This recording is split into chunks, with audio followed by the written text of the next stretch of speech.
Hello students, I am Akanksha, assistant professor in political science. आपका यहाँ पर international relation यानी अंतर्राष्ट्रीय राजनीति से रिलेटेड टॉपिक्स कवर किए जाएंगे, जिसमें हमारा पहला टॉपिक रहेगा विश्व युद्धोत्तर अंतर्राष्ट्रीय प्रवृत्तियाँ। तो इससे पहले हम थोड़ा सा अंतर्राष्ट्रीय राजनीति के बारे में जान लेते हैं कि इसमें आपके कौन कौन से टॉपिक्स हैं, वो आपको कवर करने हैं, वो आपको पढ़ाए जाएंगे और आपको पढ़ने हैं। जैसे इसमें हम मेनली सेकेंड वर्ल्ड वॉर के बाद की अंतर्राष्ट्रीय राजनीति के बारे में बात करेंगे, यानी द्वितीय विश्व युद्ध के बाद अंतर्राष्ट्रीय राजनीति में क्या क्या चेंजेस हुए, जिसमें हम मेनली कवर करेंगे उसके बाद की अंतर्राष्ट्रीय प्रवृत्तियाँ क्या क्या थी, शीत युद्ध और उसके विभिन्न चरण क्या थे, संयुक्त राष्ट्र संघ यूनाइटेड नेशंस की स्थापना हुई उसके बारे में, उसका संगठन, उसकी कार्यप्रणाली और उसकी भूमिका के बारे में बात करेंगे। उसके बाद हम बात करेंगे भारत और उसके पड़ोसी देशों के बारे में, जैसे नेपाल है, भारत के बांग्लादेश के साथ संबंध कैसे हैं, पाकिस्तान के साथ संबंध कैसे हैं, नेपाल के साथ संबंध कैसे हैं, चाइना के साथ रिलेशन कैसे हैं इंडिया के, अमेरिका के साथ कैसे हैं, रशिया के साथ इंडिया रशिया रिलेशनशिप पढ़ेंगे। गुटनिरपेक्षता के बारे में इसमें पढ़ा जाएगा कि गुटनिरपेक्ष आंदोलन की वर्तमान में क्या प्रासंगिकता है, क्या उसका उस टाइम रेलेवेंस था। भारत के पड़ोसी देश कवर करेंगे। उसके बाद हम देखेंगे मिडिल ईस्ट की राजनीति के बारे में। उसके बाद हम कुछ मेजर ऑर्गेनाइजेशंस हैं जैसे ब्रिक्स है, इप्सा है, आसियान है, सार्क है, इनमें से जो हमारे सिलेबस में रिलेटेड हैं हम उनको कवर करेंगे। तो ये सब चीज़ें आपकी अंतर्राष्ट्रीय राजनीति का हिस्सा हैं और आपको सिलेबस के बारे में आइडिया होना चाहिए, तो आप एक बार सिलेबस देख लीजिए। ये सारी चीज़ें हम अंतर्राष्ट्रीय, आप BA थर्ड ईयर में आ चुके हैं, तो ये आपका एक पेपर है, पेपर सेकंड, जिसमें आपको इंटरनेशनल रिलेशन पढ़ाया जाएगा। आपका पेपर फर्स्ट है वेस्टर्न पॉलिटिकल थॉट यानी पश्चिमी राजनीतिक विचारक, जिसमें Plato, Hobbes, Aristotle, Locke, Rousseau, Marx, इस टाइप के थिंकर्स आपको पढ़ाए जाएंगे। तो आज हम डिस्कस करेंगे अंतर्राष्ट्रीय राजनीति के बारे में। अब सेकेंड वर्ल्ड वॉर के बाद पहले ये देखा जाए कि सेकेंड वर्ल्ड वॉर से पहले अंतर्राष्ट्रीय राजनीति कुछ ज़्यादा प्रभावी नहीं थी। अब जैसे हम वेस्टर्न पॉलिटिकल थिंकर्स पढ़ेंगे तो उसमें देखेंगे कि जो प्लेटो है, अरिस्टोटल है, इवन मार्क्स है, होब्स है, तो ये जितने भी थिंकर्स हैं ये डोमेस्टिक पॉलिटिक्स के बारे में ज़्यादा बात करते हैं, यानी एक स्टेट के अंदर की, डोमेस्टिक मतलब एक स्टेट के अंदर की पॉलिटिक्स, एक स्टेट के अंदर विद इन द स्टेट क्या पॉलिटिक्स चल रही है। आप जाके देखेंगे वहाँ पर कि वहाँ अंतर्राष्ट्रीय राजनीति के बारे में बात नहीं हो रही। अंतर्राष्ट्रीय मंच पर यानी दो देशों के आपस में संबंध कैसे हैं, विभिन्न देशों ने कौन से ग्रुप बना रखे हैं, अंतर्राष्ट्रीय राजनीति के रंगमंच पर क्या हो रहा है, ऐसी कोई भी बातें सेकेंड वर्ल्ड वॉर से पहले नहीं की जा रही थी। मेनली अब हम फर्स्ट वर्ल्ड वॉर और सेकेंड वर्ल्ड वॉर के बीच का पीरियड देखें। फर्स्ट वर्ल्ड वॉर के बाद धीरे धीरे अंतर्राष्ट्रीय राजनीति में सुधार हुआ, तो हम ऐसे देखेंगे कि सेकेंड वर्ल्ड वॉर से पहले जो यूरोपियन कंट्रीज़ थी, ब्रिटेन वगैरह, वो ज़्यादा डोमिनेंट थी अंतर्राष्ट्रीय राजनीति के रंगमंच पर, यानी यूरोसेंट्रिक पॉलिटिक्स चल रही थी। तो हम देखेंगे कि अंतर्राष्ट्रीय राजनीति में अगर थोड़ा बहुत भी डोमिनेंस था सेकेंड वर्ल्ड वॉर से पहले, थोड़ी बहुत भी अगर अंतर्राष्ट्रीय राजनीति की अगर बात की जाए, सिलेबस देखा जाए कि उसमें क्या था अंतर्राष्ट्रीय राजनीति में, तो उस टाइम हमें मेनली यूरोप की घटनाएं दिखाई देंगी।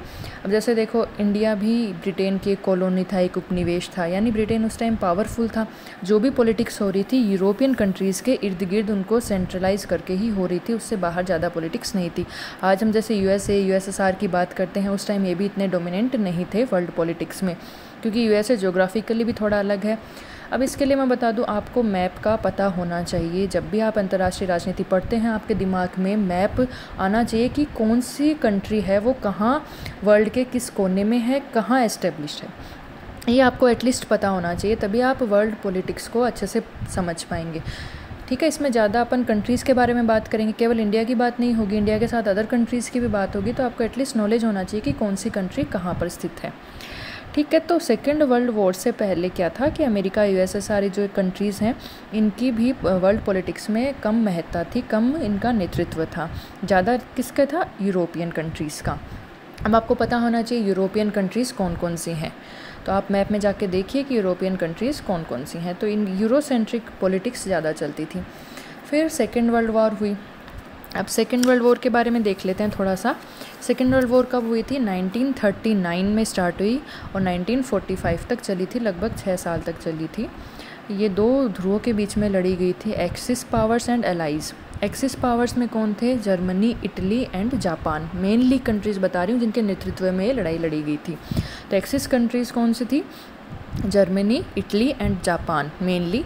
और एलाइज कौन सी थी, जिसमें अपनी European countries like France, great Britain, USA and बाद में सोवियत यूनियन भी इसमें जुड़ गया था। तो ये हमारी दो एलाइज कंट्रीज़ के बीच में, दो गुटों के बीच में ये लड़ाई लड़ी गई थी, सेकेंड वर्ल्ड वॉर। ठीक है, 1939 से 1945 तक ये चली थी। और लास्ट में क्या हुआ था, इसमें एक्सिस पावर्स थी ना, जर्मनी, इटली, जापान, उन्होंने सरेंडर कर दिया था और एलाइज पावर की जीत हुई थी। लेकिन अब आप जानते हैं कि एक युद्ध लड़ा जाता है तो कई जानों की कीमत पर उसमें कई जान जाती हैं, इकोनॉमिक डिवास्टेशन होता है, देश के देश बिखर जाते हैं, उनकी इकोनॉमी बिखर जाती है। क्योंकि क्या होता है, अब अगर कोई कंट्री है वो वॉर के लिए जा रही है तो वो अपने ज़्यादातर जो अपनी इकोनॉमी है वो मिलिट्री इक्विपमेंट बनाने में लगा देगी।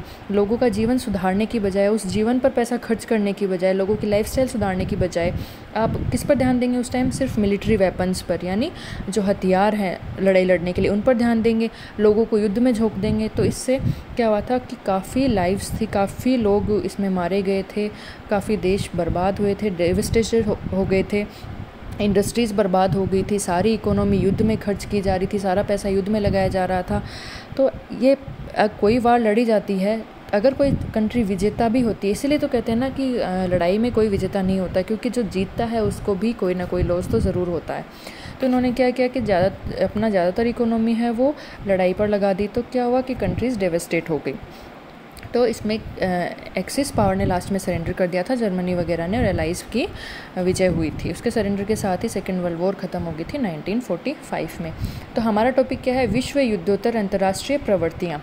हमें ये जानना ज़रूरी है। इसके बाद हम पढ़ेंगे शीत युद्ध। तो वो जब भी पढ़ेंगे उससे पहले हमें ये बेसिक्स है, ये हमें जानने ज़रूरी है कि इससे पहले क्या अंतर्राष्ट्रीय प्रवृत्तियाँ डेवलप हो रही थी। इसमें एक शीत युद्ध भी है आपके, जो मेन है, आपको पढ़ना है और कवर करना है।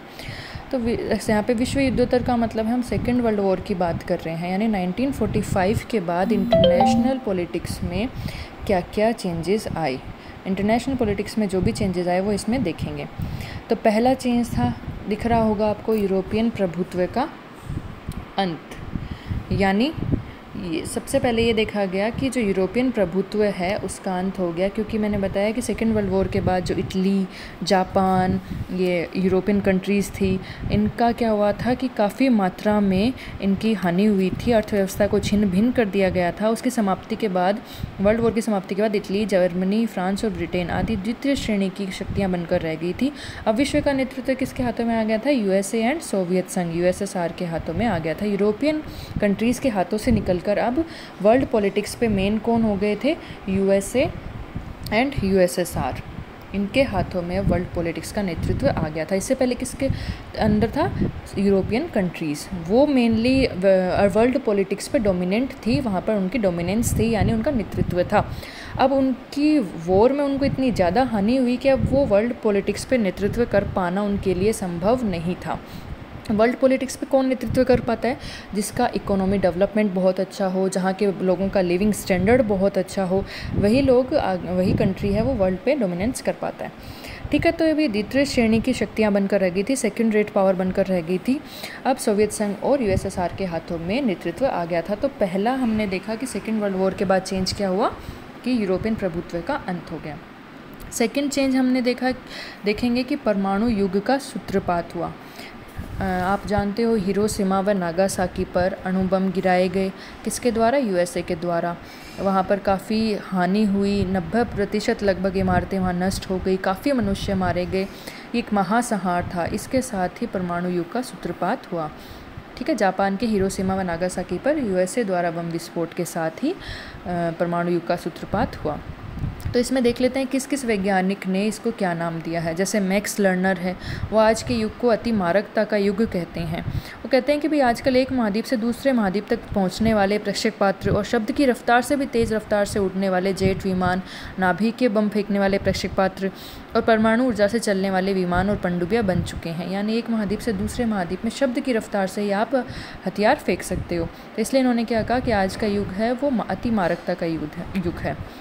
ऐसे कार्ल जेस्पर्स ने इन आधुनिक हथियारों को अंतर्राष्ट्रीय जीवन का नया तथ्य कहकर पुकारा है।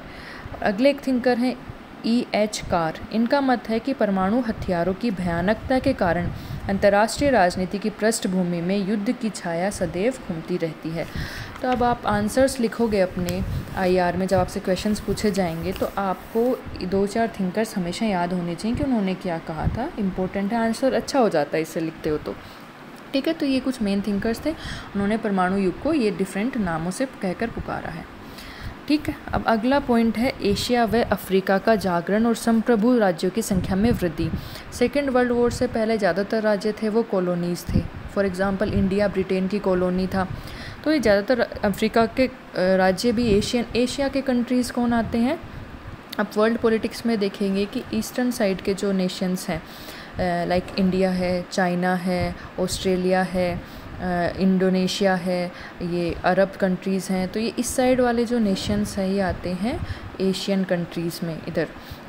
और अफ्रीकन कंट्रीज़ आपको पता ही है, अफ्रीका का मैप है, वहाँ पर जो कंट्रीज़ आती हैं वो अफ्रीकन कंट्रीज़ आती हैं। तो ये सारे क्या थे कि वर्ल्ड वॉर से पहले, सेकेंड वर्ल्ड वॉर से पहले कॉलोनीज़ थे। तो सेकेंड वर्ल्ड वॉर के बाद ब्रिटेन वगैरह में इतनी हिम्मत नहीं रही, उनकी इकोनॉमी इतनी स्ट्रॉन्ग नहीं रही कि वह भी इनको कॉलोनीज़ बनाकर रख सकें, तो इसलिए उपनिवेश जल्दी जल्दी आज़ाद होने लगे। तो एशिया व अफ्रीका के ही ज़्यादातर देश कॉलोनीज़ थे, तो आज आज़ाद होने लगे, स्वतंत्र होने लगे। जैसे 1960 में सिर्फ 1 महीने में केवल अफ्रीका महाद्वीप के ही 16 नए राज्य संयुक्त राष्ट्र संघ के सदस्य बने। 1945 में संयुक्त राष्ट्र संघ के सदस्यों की संख्या 51 थी, जो आज कितनी हो गई है, 193 हो गई है। यानी अंतर्राष्ट्रीय रंगमंच पर नए नए संप्रभुत्व राज्य आने लगे। तो अंतर्राष्ट्रीय राजनीति अब गिनी चुनी या फिर जानी पहचानी राजनीतिक इकाइयों के बीच होने वाले घटना चक्र के रूप में इसको नहीं देखा जा सकता। ठीक है, एशिया वालों के लिए, अफ्रीका अफ्रीकियों के लिए जैसे नारे भी ये जाहिर करने लगे कि दुनिया के नए राष्ट्रों ने स्वतंत्र विदेश नीतियाँ ही अपनाई हैं और अब यूरोप का महत्व बहुत कुछ घट गया है। और जो एशिया अफ्रीका के राष्ट्र थे, इन्होंने गुट निरपेक्षता को अपनाया था, वो अपन आगे कवर करेंगे कि गुट निरपेक्षता क्या है। तो इसमें यही था कि सेकेंड वर्ल्ड वॉर के बाद सारी जो कॉलोनीज़ थी उसके काफ़ी देश स्वतंत्र हो रहे थे, इसलिए नए राज्यों की संख्या में वृद्धि हो रही थी। अब अगला पॉइंट है साम्यवाद का विस्तार। साम्यवादी कंट्रीज़ कौन सी थी, रशिया है, चाइना है, क्यूबा है। तो क्या हुआ कि इटली और जर्मनी थे वो साम्यवाद के कट्टर शत्रु थे, लेकिन उनकी पराजय के पश्चात मित्र राष्ट्रों में इतनी क्षमता नहीं रही थी कि वे साम्यवाद को पूर्वी यूरोप और एशिया में रोक सकें। अब जो जर्मनी हारता गया त्यों पूर्वी यूरोप में साम्यवाद घुसता गया। लोगों ने अब जनता ने साम्यवाद को अपना एक नए विकल्प के रूप में देखा। जो जैसे जर्मनी, इटली है, ये स्टेट्स फेल हो गए थे, इनको सरेंडर करना पड़ा था। तो कोई विचारधारा फेल हो जाती है और नई विचारधारा आती है कोई, और लोगों को वो आकर्षक लगती है, तो लोग उसकी तरफ भागने लगते हैं। तो साम्यवाद लोगों को आकर्षक लगने लगी। तो अब साम्यवाद और जनतंत्र के बीच में यानी कैपिटलिज्म के बीच में संघर्ष छिड़ा और काफ़ी देशों में साम्यवाद का प्रसार हुआ। अब आप सोचेंगे साम्यवाद क्या है। अब ये विभिन्न आइडियोलॉजीज़ हैं, जैसे कम्युनिज्म, साम्यवाद, कैपिटलिज्म, पूंजीवाद। तो ये अभी समझाऊंगी तो काफ़ी लंबा लेक्चर हो जाएगा, तो ये अपन अगले लेक्चर में ये कवर कर लेंगे, 2 टॉपिक कि साम्यवाद क्या है और पूंजीवाद क्या है। क्योंकि आपके अंतर्राष्ट्रीय राजनीति में विचारधाराएं बार बार आपके सामने आएंगी, तो आपको पता होना चाहिए कि साम्यवाद और पूंजीवाद का मतलब क्या है। तो ये अपन देख लेंगे, ठीक है। अब अगला पॉइंट है सैनिक कूटबंदी। अब क्या हुआ कि अब सेकेंड वर्ल्ड वॉर एंड हो गई, उसके बाद साम्यवादियों का बढ़ता हुआ प्रभाव, सोवियत रूस की बढ़ती हुई शक्ति, तो इन सब चीज़ों ने क्या किया कि पश्चिमी राष्ट्रों को गहरी चिंता में डाल दिया। तो वो साम्यवादी देशों के विरुद्ध सैनिक गुटों का निर्माण करने लगे, ताकि संकट के समय सारे सैनिक गुट के सदस्य हैं वो संयुक्त रूप में साम्यवाद के विरुद्ध संघर्ष कर सकें और साम्यवादियों के प्रभाव का विस्तार रोक सकें।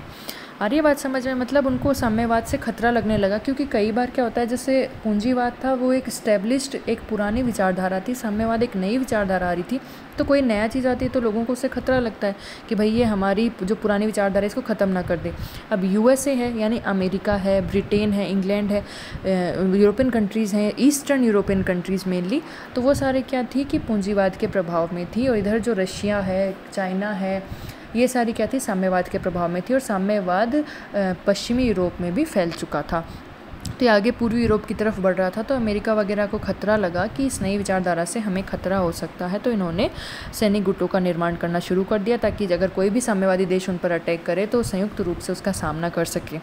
अब जैसे इसके लिए काफ़ी सैनिक गुटों का निर्माण हुआ। 1949 में नाटो का निर्माण हुआ, 1954 में सीटो का, 1955 में वार्सा पैक्ट का और 1955 में सेंटो का। तो ये सारी क्या थी, सैनिक संधियाँ थी।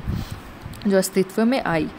तो इनके संगठनों के निर्माण से ये तो स्पष्ट था कि सेकेंड वर्ल्ड वॉर के बाद भी सैनिक प्रवृत्तियों का ह्रास नहीं हुआ था।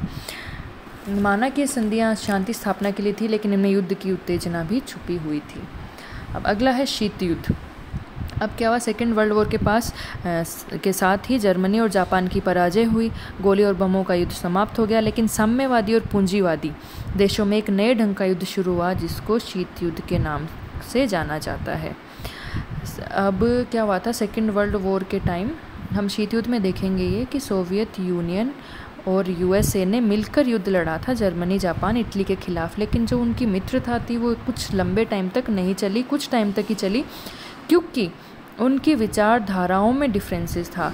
यूएसए कैपिटलिस्ट यानी पूंजीवादी कंट्री थी और यूएसएसआर एक साम्यवादी कंट्री थी। तो उनकी विचारधाराओं में डिफरेंस था, इसलिए उनकी मित्रता लंबी नहीं चल सकती थी। तो अब ये दो विरोधी गुटों में बांट दिया इन्होंने विश्व को, एक था साम्यवादी खेमा और एक था पूंजीवादी खेमा। उनके बीच में एक अघोषित युद्ध सा चला जिसको शीत युद्ध के नाम से जाना जाता है, जो आगे अपन कवर करेंगे। फिर अगला पॉइंट है गुटनिरपेक्षता। गुटनिरपेक्षता मतलब जो नए नए राज्यों का जन्म हो रहा था, उन्होंने अपने आप को शीत युद्ध से दूर रखने का निर्णय लिया। उन्होंने कहा कि भाई हम इन दोनों साम्यवादी और पूंजीवादी खेमे में नहीं जाना चाहते, हम अलग ही अपनी विदेश नीति का निर्माण करेंगे, अलग ही जाएंगे। तो ये क्या था, गुटनिरपेक्षता। गुटनिरपेक्षता का मतलब क्या है, किसी भी गुट से दूर रहना। ठीक है, उन्होंने इसमें भारत ने भी लीड किया था जवाहरलाल नेहरू के नेतृत्व में। ठीक है, तो इसका मतलब था कि हमें गुटों से अलग रहना है, ये भी हम आगे पढ़ेंगे।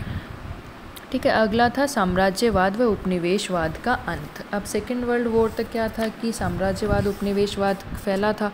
जैसे इंडिया, मैंने बार बार एग्जांपल दिया, ब्रिटेन की कॉलोनी था। तो अब इसका अंत हो चुका था, कंट्री स्वतंत्र हो रही थी। लेकिन हम एक बार यहाँ पे देख लेते हैं कि साम्राज्यवाद उपनिवेशवाद में अंतर क्या है। अब साम्राज्यवाद का क्या मतलब है, इसको इम्पीरियलिज्म में बोला जाता है। ये थोड़ी ओल्डर कॉन्सेप्ट है देन उपनिवेशवाद, जिसको कॉलोनियलिज्म में बोला जाता है। उपनिवेशवाद में क्या होता है कि कोई भी कंट्री दूसरी कंट्रीज़ पर डायरेक्ट कब्जा नहीं करती, मिलिट्री या फोर्सफुली कब्जा नहीं करती। वो सिर्फ उन कंट्रीज़ की जो पॉलिटिकल और इकोनॉमिक बेनिफिट है, वहाँ के जो कंट्रीज़ के संसाधन हैं, उनका लाभ लेने के लिए उन पर राज करती है। जैसे ब्रिटेन है, ब्रिटेन अब इंडिया से क्या कर रहा था, इकोनॉमिक बेनिफिट ले रहा था। जितना भी यहाँ उत्पादन हो रहा था, उससे लाभ हो रहा था, सारा ब्रिटेन में जा रहा था। तो ब्रिटेन ने क्या कहते हैं, इंडिया को अपनी कॉलोनी बना रखा था। और साम्राज्यवाद में क्या होता है कि कोई भी कंट्री अपने साम्राज्य का विस्तार करते हुए अपने आसपास के जो नेबरिंग कंट्रीज़ होती हैं उन पर अपना साम्राज्य स्थापित कर लेते हैं, वहाँ पर डायरेक्ट राज करते हैं। यानी ये मिलिट्रली ज़्यादा होता है बजाय इकोनॉमिक और रिसोर्सेज का बेनिफिट लेने की बजाय। समझ में आई बात कि मतलब ये ओल्डर कॉन्सेप्ट है साम्राज्यवाद। तो जैसे पुराने टाइम में राजा महाराजा हुआ करते थे, युद्ध लड़ा करते थे। तो एक राजा का राज्य है, उसने युद्ध लड़ा आसपास के राज्यों के राजा के साथ।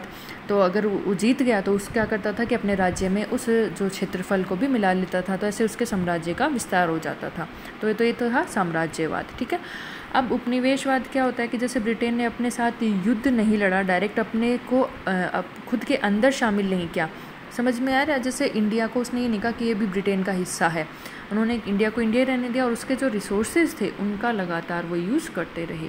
साम्राज्यवाद एक बहुत पुरानी राजा महाराजाओं के टाइम से ही कॉन्सेप्ट चली आ रही है, युद्ध लड़ना, फिर उसको मिलिट्रली अपने अंदर मिला लेना, अपने साम्राज्य का ऐसे विस्तार करते जाना, डायरेक्ट कंट्रोल रखना अगली टेरिटरी पर। और उपनिवेशवाद मतलब उनको सिर्फ मतलब है कि उस कंट्री, जो दूसरी कंट्री है जिसका उन्होंने उपनिवेश बनाया है, जिसको उसके जो इकोनॉमिक बेनिफिट्स हैं वो ले लेना।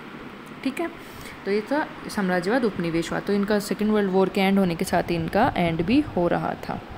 अगला है महाशक्तियों की संख्या में कमी। अब पहले महाशक्तियों की संख्या ज़्यादा थी, भाई यूरोपियन कंट्रीज़ थी, जर्मनी थी, स्पेन वगैरह, फ्रांस, ब्रिटेन, रूस, ये सब थी। अब उसके बाद क्या हो रहा था कि धीरे धीरे इनकी संख्या में कमी आती गई और बाद में शीत युद्ध के दौरान तो मेनली दो महाशक्ति बची थी, इधर अमेरिका और उधर रशिया। फिर द्विध्रुवीयता से बहुकेंद्रवाद की ओर। द्विध्रुवीयता मतलब दो ध्रुव, जैसे एक तो इधर मैंने बताया साम्यवादी विचारधारा के समर्थक यूएसएसआर और उधर पूंजीवाद के समर्थक यूएसए। तो वो था द्विध्रुवीयता। मतलब दो ध्रुवों में विश्व का बट जाना। लेकिन अब क्या हो रहा है, चाइना का राइज़ हो रहा है, इंडिया का राइज़ हो रहा है, कई लैटिन अमेरिकन कंट्रीज़ हैं उनका राइज़ हो रहा है। तो उनके राइज़ के साथ ही अब वर्ल्ड है वो बहु केंद्रवाद की ओर बढ़ रहा है। शक्ति के दो केंद्र नहीं रहे हैं, अब शक्ति पूरे विश्व में अलग अलग केंद्रों पर फैल रही है। तो अब वर्ल्ड जो पॉलिटिक्स है वो दो ध्रुवों पर आधारित नहीं रह गई है। विश्व में शक्ति के अनेक केंद्र स्पष्ट रूप से प्रकट हो चुके हैं। ठीक है, अगला है तीसरे विश्व का बढ़ता हुआ महत्व। अब तीसरे विश्व का मतलब क्या है, हम यहाँ पर देखेंगे। ये जो मैप है इसमें जो ब्लू लाइन में जो ब्लू कलर है उसमें है फर्स्ट वर्ल्ड कंट्रीज, और जो ये लाइंस दिख रही हैं आपको ब्लू कलर की, ये है सेकंड वर्ल्ड कंट्रीज़। और ये जो ब्राउन कलर का नीचे का पार्ट है जो एक लाइन डिवाइड कर रही है जिसमें ऑस्ट्रेलिया को छोड़ दिया जाए, बाकी ये है third world war countries. Mainly concept of third world war कब ओरिजिनेट हुआ, 1952 में, इन ए आर्टिकल रिटन बाय अल्फ्रेड सोवे ने एक आर्टिकल लिखा था, उन्होंने उसमें थर्ड वर्ल्ड वॉर कंट्रीज़ का यूज़ किया कि ये तीसरे विश्व की कंट्रीज़ हैं।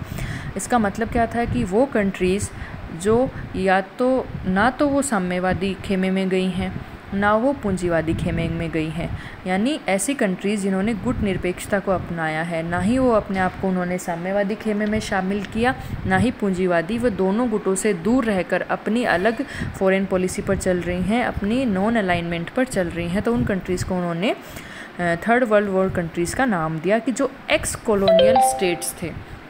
एक्स कॉलोनियल मतलब जो पहले किसी की कॉलोनीज़ थी। फॉर एग्जांपल इंडिया ब्रिटेन की कॉलोनी थी पहले, अब वो कॉलोनियल स्टेटस उसका नहीं रहा, वो इंडिपेंडेंट कंट्री बन गई है, संप्रभु राष्ट्र बन गया है। तो जो एक्स कॉलोनियल कंट्रीज़ थी पुअर कंट्रीज़ थी, तो अब वो पुअर हैं, उनको डेवलपिंग कंट्रीज़ हैं, उनको डेवलपमेंट चाहिए, तो ऐसी कंट्रीज़ को उन्होंने थर्ड वर्ल्ड वॉर का नाम दिया।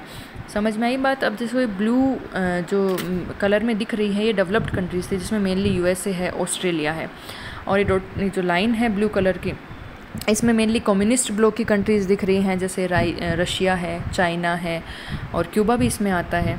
और थर्ड वर्ल्ड वॉर कंट्रीज़ जिन्होंने, जैसे लैटिन अमेरिका है, ये अफ्रीका है, एक मिनट यहाँ दिखाती हूँ, जैसे ये लैटिन अमेरिका है, ये अफ्रीका है, यहाँ पर इंडिया है, तो ये सब इंडोनेशिया वगैरह, तो ये सब क्या है, इन्होंने सब ने गुट निरपेक्षता की नीति को अपनाया। और ये कम्युनिस्ट नहीं कैपिटलिस्ट कंट्रीज़ थे, और ये कम्युनिस्ट यानी साम्यवादी कंट्रीज़ थी। तो ये था फर्स्ट वर्ल्ड वॉर, ये सेकंड वर्ल्ड कंट्रीज़ और ये थर्ड वर्ल्ड कंट्रीज़। ठीक है, ये है तीसरा विश्व। तो तीसरे विश्व का उदय हो रहा था, यानी इन कंट्रीज़ का, क्योंकि अब ये संप्रभु होती जा रही थी, ये कॉलोनियल स्टेटस नहीं था इनके पास लेकिन ये कंट्रीज़ थी पुअर, क्योंकि अभी अभी स्वतंत्र हुई थी, इनके रिसोर्स का पूरा एक्सप्लॉयटेशन कर दिया जा चुका था। ये भी फर्स्ट वर्ल्ड वॉर कंट्रीज़ हैं, ये भी कैपिटलिस्ट थी। जो वेस्टर्न यूरोप है ना, ये यहाँ पर ये वेस्टर्न यूरोप, ये कंट्रीज़ भी कैपिटलिस्ट कंट्रीज़ में आती हैं। ठीक है, इन्होंने भी कैपिटलिज्म को अपना रखा था। तो ये थी first world, second world and third world countries. ठीक है, अब अगला है उत्तर बनाम दक्षिण संघर्ष। अब उत्तर बनाम दक्षिण का मतलब क्या है, इस मैप में हम देखेंगे तो उत्तर मतलब, अगर हम ग्लोबल मैप को देखें तो एक सेकंड, अगर हम अब जूम करके देखते हैं, ग्लोबल मैप को देखें तो जो ब्लू कलर में जो कंट्रीज़ हैं इनको बोला जाता है ग्लोबल नॉर्थ कंट्रीज़, और ये जो रेड कलर में है इनको बोला जाता है ग्लोबल साउथ कंट्रीज़। ठीक है, ये है साउथ कंट्रीज़, ग्लोबल साउथ, यानी जो हम अगर विश्व का मैप देखें तो जिसमें ऊपर भूमध्य रेखा के लगभग ऊपर जो कंट्रीज़ आती हैं, एक्सेप्शन है वो बाद में बताऊंगी, तो वो है north countries, global north countries, और जो नीचे आती हैं वो है साउथ कंट्रीज़। नॉर्थ का मतलब क्या है यहाँ पर, अब हमारा टाइटल क्या था, उत्तर बनाम दक्षिण संघर्ष। तो संघर्ष को देखने पहले हम जान लेते हैं कि उत्तर बनाम दक्षिण का मतलब क्या है। तो उत्तर का मतलब मैंने बता दिया कि जो डेवलप्ड कंट्रीज़ थी, लाइक G8 कंट्रीज़ इसमें आती हैं। नॉर्थ का मतलब क्या है, जिसमें G8 कंट्रीज़ आती हैं मेनली, जैसे यूएस, कनाडा, यहाँ कनाडा, यूएस, यूरोपियन यूनियन की जो कंट्रीज़ हैं, ठीक है, इज़राइल है, यहाँ जापान है, जापान और सिंगापुर, ये साउथ कोरिया, ऑस्ट्रेलिया और न्यूजीलैंड। ऑस्ट्रेलिया और न्यूजीलैंड एक्सेप्शन है, ये साउथ में हैं मैप में, लेकिन फिर भी ये नॉर्थ कंट्रीज़ में आते हैं क्योंकि ये डेवलप्ड कंट्रीज़ हैं। आगे बात समझ में, इसका एक्सेप्शन क्या है, ऑस्ट्रेलिया एंड न्यूजीलैंड जो कि डेवलप्ड कंट्रीज़ हैं, नॉर्थ में आती हैं। तो मेनली जो G8 कंट्रीज़ हैं, जिसमें मैंने बताया यूएस हो गया, कनाडा हो गया, यूरोपियन यूनियन की कंट्रीज़ हो गई, जापान हो गया, साउथ कोरिया हो गया, ऑस्ट्रेलिया, न्यूजीलैंड, सिंगापुर, इजराइली, जो भी डेवलप्ड कंट्रीज़ थी, ये सारी नॉर्थ में आती हैं। ठीक है, और साउथ में जो अपन मैप देखेंगे, यहाँ देखो मैप देखेंगे अपन, तो ये जो लाइन है उसके जो साउथ में कंट्रीज़ हैं, मेनली लैटिन अमेरिका, ये अफ्रीका, ये इंडिया, ये सऊदी अरब कंट्रीज़, ये इंडोनेशिया वगैरह। तो ये जो कंट्रीज़ हैं ये आती हैं ग्लोबल साउथ में। तो आपको पता चल रहा होगा कि नॉर्थ में जो भी कंट्रीज़ मैंने इंक्लूड की हैं वो सारी डेवलप्ड कंट्रीज़ हैं। डेवलप्ड का मतलब उनका इकोनॉमिक डेवलपमेंट अच्छा है, वहाँ पर इंडस्ट्रियलाइजेशन है, वहाँ की जो अर्थव्यवस्था है वो एग्रीकल्चर यानी खेती से निकलकर इंडस्ट्रियलाइजेशन की ओर जा चुकी थी। मतलब वहाँ खेती कम हो रही है अब, और लोग हैं वो इंडस्ट्रीज़ में ज़्यादा काम कर रहे हैं। Their economy has taken transition from agriculture based to industry based. ठीक है, ये क्या है, नॉर्थ कंट्रीज़ हैं जो डेवलप्ड कंट्रीज़ थी, और जो साउथ कंट्रीज़ थी वो एक्स कॉलोनियल, लगभग सारी एक्स कॉलोनियल कंट्रीज़ थी जिनका रिसोर्स एक्सप्लॉयटेशन हुआ था, जो अभी भी अपना डेवलपमेंट कर रही हैं, डेवलपिंग कंट्रीज़ में आती हैं। They are not developed, they are developing. ठीक है, ये साउथ कंट्रीज़ है, मेनली अफ्रीका है, लैटिन अमेरिका है, एंड एशियन या एशियन कंट्रीज़। ठीक है, मेनली, और इसमें मेनली आती है BRIC countries living Russia. BRIC मतलब Brazil, Russia, India and China. ठीक है, ब्रिक, जिसमें रशिया को छोड़कर ब्राज़ील, इंडिया, चाइना ये सारी साउथ कंट्रीज़ में आती हैं। ठीक है, अब नॉर्थ साउथ डिवाइड का क्या मतलब है? North south divide is basically division on the basis of social, economic and political status of any state. ठीक है, कि एक स्टेट है, जैसे फॉर एग्जांपल हम यूएसए है, यूएसए का हम देखेंगे कि वहाँ का सोशल स्टेटस कैसा है, मतलब वहाँ के लोगों का स्टैंडर्ड कैसा है जीने का, वहाँ का इकोनॉमी स्टेटस कैसा है, मतलब वहाँ पर क्या, जैसे एग्रीकल्चर ज़्यादा हो रही है या फिर इंडस्ट्रीज़ ज़्यादा है या सर्विस सेक्टर में लोग ज़्यादा हैं, सर्विस सेक्टर मतलब जॉब, सरकारी जॉब वगैरह इनमें ज़्यादा है, और वहाँ का पॉलिटिकल स्टेटस कैसा है। पॉलिटिकल स्टेटस मतलब वहाँ पे डेमोक्रेसी है या फिर अभी भी तानाशाही है। जो जिसमें डेमोक्रेसी होती है वो उन्नत कंट्री मानी जाती है क्योंकि वहाँ पर सब कुछ जनता के लिए, जनता के द्वारा होता है, और तानाशाही होती है वो मेनली डेवलपिंग, ज़्यादातर डेवलपिंग कंट्रीज़ में आती है क्योंकि वहाँ पर इतना डेवलपमेंट हो नहीं पाता। ठीक है, तो नॉर्थ साउथ डिवाइड मैंने क्या कहा, is basically on the basis of social, economic and political status. जैसे हम दो कंट्रीज़ का एग्जाम्पल लेते हैं, फॉर एग्जाम्पल हमने लिया Latin American countries, Latin American मतलब ये कंट्री, यहाँ की जो कंट्रीज़ हैं, और एक यूएसए लिया, तो बेसिकली आप देखेंगे USA is more developed than these Latin American countries. यहाँ का लिविंग स्टैंडर्ड ज़्यादा अच्छा है, यहाँ का इकोनॉमी डेवलपमेंट ज़्यादा है। तो अब समझ में आ गया कि ये टर्म जो थी ये पॉपुलराइज हुई थी लेट 20th सेंचुरी में, कोल्ड वार इरा में, कोल्ड वार जो काल चल रहा था, शीत युद्ध काल, उसमें नॉर्थ साउथ डिवाइड की ज़्यादातर बात की गई। इसमें नॉर्थ कंट्रीज़ थी वो डेवलप्ड कंट्रीज़ थी, और साउथ कंट्रीज़ थी जो ग्लोबल साउथ है, लगभग भूमध्य रेखा के नीचे, मतलब एक तरह से एग्जांपल लेने के लिए, तो वो सारी क्या थी, डेवलपिंग, स्टिल डेवलपिंग कंट्रीज़ थी। वहाँ पर मेनली जो एग्रीकल्चर बेस्ड इकोनॉमी थी। अब जैसे इंडिया है, हम 1947 में आज़ाद हुए थे, उसके बाद भी हमारी कई सालों तक इकोनॉमी है, आज भी हमारी इकोनॉमी मेनली एग्रीकल्चर बेस्ड है, तो वहाँ पर इतना डेवलपमेंट, इतनी इंडस्ट्रीज़ है नहीं, तो इतना डेवलपमेंट होता नहीं। अब क्या किया कि जो डेवलप्ड वर्ल्ड थे ना, यूएसए है, जापान है, यूरोपियन यूनियन कंट्रीज़ हैं, इन्होंने क्या किया कि ये जो डेवलपिंग कंट्रीज़ हैं, जो पुअर कंट्रीज़ हैं, यहाँ जाकर पहले तो अपनी कॉलोनी इस्टेब्लिश की जैसे यूरोपियन यूनियन ने, और जिन्होंने नहीं किया उन्होंने क्या किया कि यहाँ के रिसोर्सेज का एक्सप्लॉयटेशन किया, अपना जो सामान प्रोड्यूस किया वो यहाँ पर जाकर बेचा। यहाँ पे चीप लेबर है क्योंकि यहाँ पर भाई ये कंट्रीज़ पुअर हैं, तो ये चीप रेट में भी काम करने को तैयार हो जाते हैं क्योंकि इनकी जनसंख्या भी ज़्यादा है। जहाँ जनसंख्या ज़्यादा होगी वहाँ पर कम पैसे में भी काम करने में लोग तैयार हो जाएंगे। तो क्या करते हैं, यहाँ से चीप लेबर उठाते हैं, फिर अपने जो प्रोड्यूस्ड गुड है वो अब एज ए मार्केट इन्होंने इन कंट्रीज़ को यूज़ किया और अपना डेवलपमेंट किया। ठीक है, तो इन कंट्रीज़ ने, जो ये कंट्रीज़ हैं साउथ कंट्रीज़ डेवलपिंग, इनका रिसोर्स एक्सप्लॉयटेशन किया है, एज ए मार्केट इनको यूज़ किया। एज ए मार्केट मतलब कि अपनी चीज़ें इन्होंने बना ली, फिर जाकर अपने कंट्रीज़ में तो बेची ही, और अगर उसका प्रोडक्शन ही कहीं और उसका जो बेचना है वो कहीं और भी जाके उसको बेच रही हैं, तो वहाँ से भी उनको प्रॉफिट मिलेगा। तो जो प्रॉफिट होगा वो यहीं इनके पास आएगा। तो एज ए मार्केट इन्होंने यूज़ किया, और यहाँ पर इन्होंने क्या किया, अपनी फैक्ट्रीज़ वगैरह इस्टेब्लिश कर ली ताकि यहाँ पे चीप लेबर मिल जाए। अब चीज़ बनेगी सस्ती, क्योंकि लेबर कम, भाई चीप लेबर है तो इनको कम पैसे देने पड़ेंगे लेबर को, तो सस्ते में वो चीज़ बन जाएगी। ठीक है, तो अब वो सस्ते में चीज़ बन गई, तब उन्होंने क्या किया कि उसको महंगा करके बेचा इन्हीं कंट्रीज़ में। ठीक है, तो सस्ते में इन्होंने चीज़ बनाई, महंगे में बेची, यानी प्रॉफिट अच्छा खासा हुआ। तो प्रॉफिट कहाँ गया, एक एग्जांपल देके समझा रही हूँ कि ऐसे इन कंट्रीज़ ने डेवलपिंग कंट्रीज़ का एक तरह से शोषण किया, उनको एज ए मार्केट यूज़ किया अपनी प्रोड्यूस्ड गुड्स के लिए, तो ये काफ़ी डेवलप्ड हो गई। अब डेवलपिंग कंट्रीज़ हैं, अब इनका मैंने कहा उत्तर बनाम दक्षिण संघर्ष, तो हम संघर्ष देख रहे हैं कि संघर्ष आखिर है किस चीज़ का।